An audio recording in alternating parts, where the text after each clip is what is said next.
Magandang araw mga kaibigan. Bigyan natin ng reaction opinion itong post ni Sas Rugando Sasot. Napakatalino niyang analysis. Paano kumita ng malaking pera sa social media? Simple lang, sabi niya. Irritate the Duterte supporters. Pag nagalit, galitin mo lang. Sample, mga kakamping o Marcos loyalist. Galitin mo lang ng galitin ang mga Duterte supporters. Mag-engage sila sa'yo, manonood sila sa'yo, magko-comment sila sa'yo. Kikita ka ng malaki sa social media. Sabi niya, Duterte supporters should realize that the fastest way to earn money via social media is to irritate Duterte supporters. Why? Because Duterte supporters are so engaged in social media. Just look at the strategy of a dying mainstream media. They gave a show to someone who is practically unknown beyond irritating Duterte supporters. Not telegenic enough to draw audience just because of sheer beauty, and not even intelligent on anything to draw people hungry for knowledge. Hindi niya pinangalanan ito, but kung ako ang tatanungin niyo, parang ito na si Lovely Granada. Yung nanghamon ng debate kay BP Sara. She is just there to draw audience from Duterte supporters by irritating them. So you as a Duterte supporters, go to the media's page, add views, comments, etc. and they earn a lot of money because you are irritated. This is equally true with that lady who died tragically. May she rest in peace. I believe ito na si Mima Alicia. Yung una si Lovely Granada. Nagalit ang mga Duterte supporters, kaya sige, comments doon sa kanyang page, kumikita ng pera na yon. Ito naman si rest in peace, Mima Alicia. Ano ito? She was a high school graduate who saw a money-making opportunity by saying the most outrageous things that would irritate Duterte supporters. Her audience is mostly those who hate her. Her only skills in life is to be annoying as possible, and because of that, she was able to buy a car. Gano'n?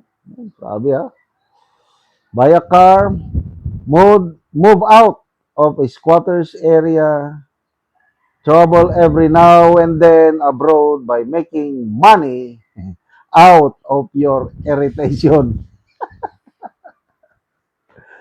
Ito ang napansin ko. Duterte supporters talaga. Mag-engage sila sa social media. Basta nakita nila na kailangang protektahan o depensahan nila si anybody of the Dutertes, mag-engage talaga yan. Kaya agree ako dito kay Sas Sasot. Tama itong kanyang analysis. Basta tayo sa mga comment. Lahat halos nag-love. Ang mga reaksyon 6,200 ang nag-react. 5,400 ang nag-like. 606 ang nag-love. Halos lahat nag-agree. May 97 lang na tumatawa. Sabi ni Red Tam, spot on. The moment you react, you're funding the people you hate. That's exactly why ignore Noah's roast content on BP Sara and the biased mainstream media reports. Don't give them your business. Duterte Street, sabi niya, exactly. Nakita namin yung post niya na nang babalahura kay BP Sara. Nakaka-irritate nga siya, pero instead, we just ignored. Papansin lang yun, irrelevant naman lahat ng sinasabi niya, so why waste the time? Okay, on the other way around, ito naman ang aking observation.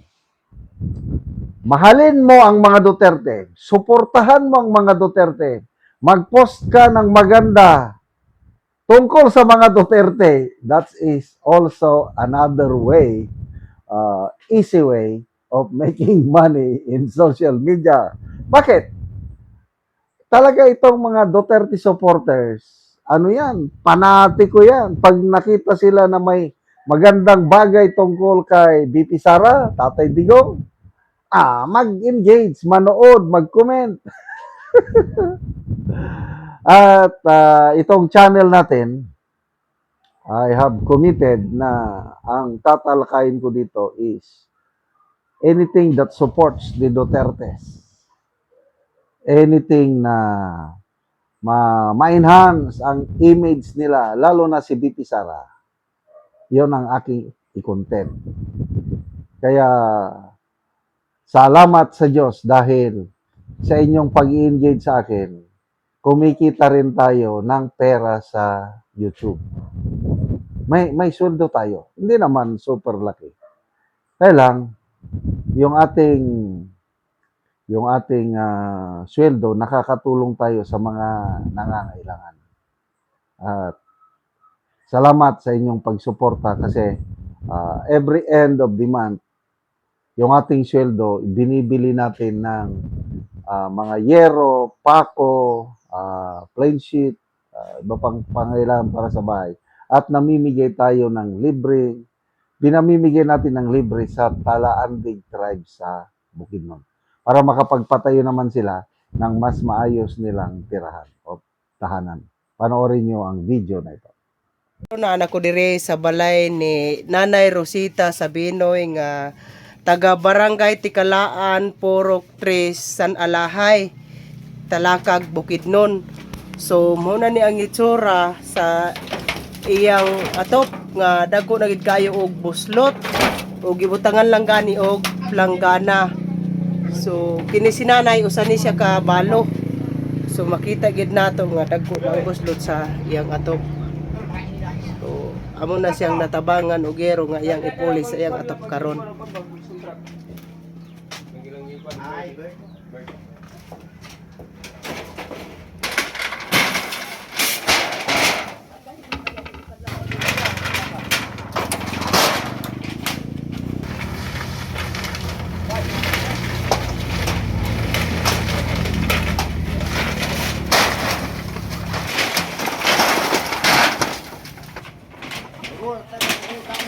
O mo na ni ang gitabang nga yero nga digis kataas na pulo ka buo.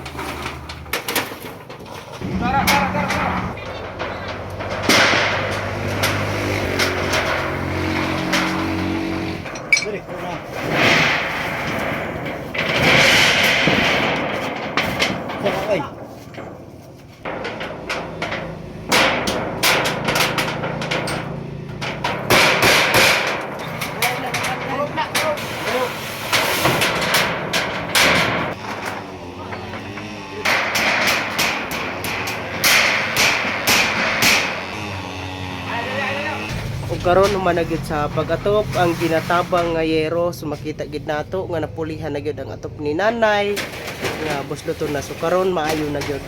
Salamat sa nagtabang sa sin nga napulihan na kay sulod sa 30 ka tuig. 30 na to katuig na imong atop. 30 na. So karon napulihan na gyud. Yan na. Salamat kaayo sa Ginoo. So pila na dai na imong edad? Kuan 80. 80 ka na. Oh, Oo, so napakay bana karon Nanay. wala na. Balo ka na. Pito na ka bulan. Oh, so kinsay kauban ra nimo Nanay diri sa imong balay? Akong anak na si Lito. Ay, so tanan na nakapamilya imong anak. Oh, Oh, so diri lang ka karon nga kuan, so undra sa ako ang akong anak. nag-ipon ra sa imo ang imong anak. Kay wala na kay bana.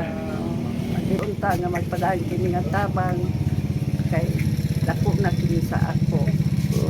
Dako na nanay nga tabang para sa imo ha. Oo. Oo, so salamat kayo nanay. Salamat.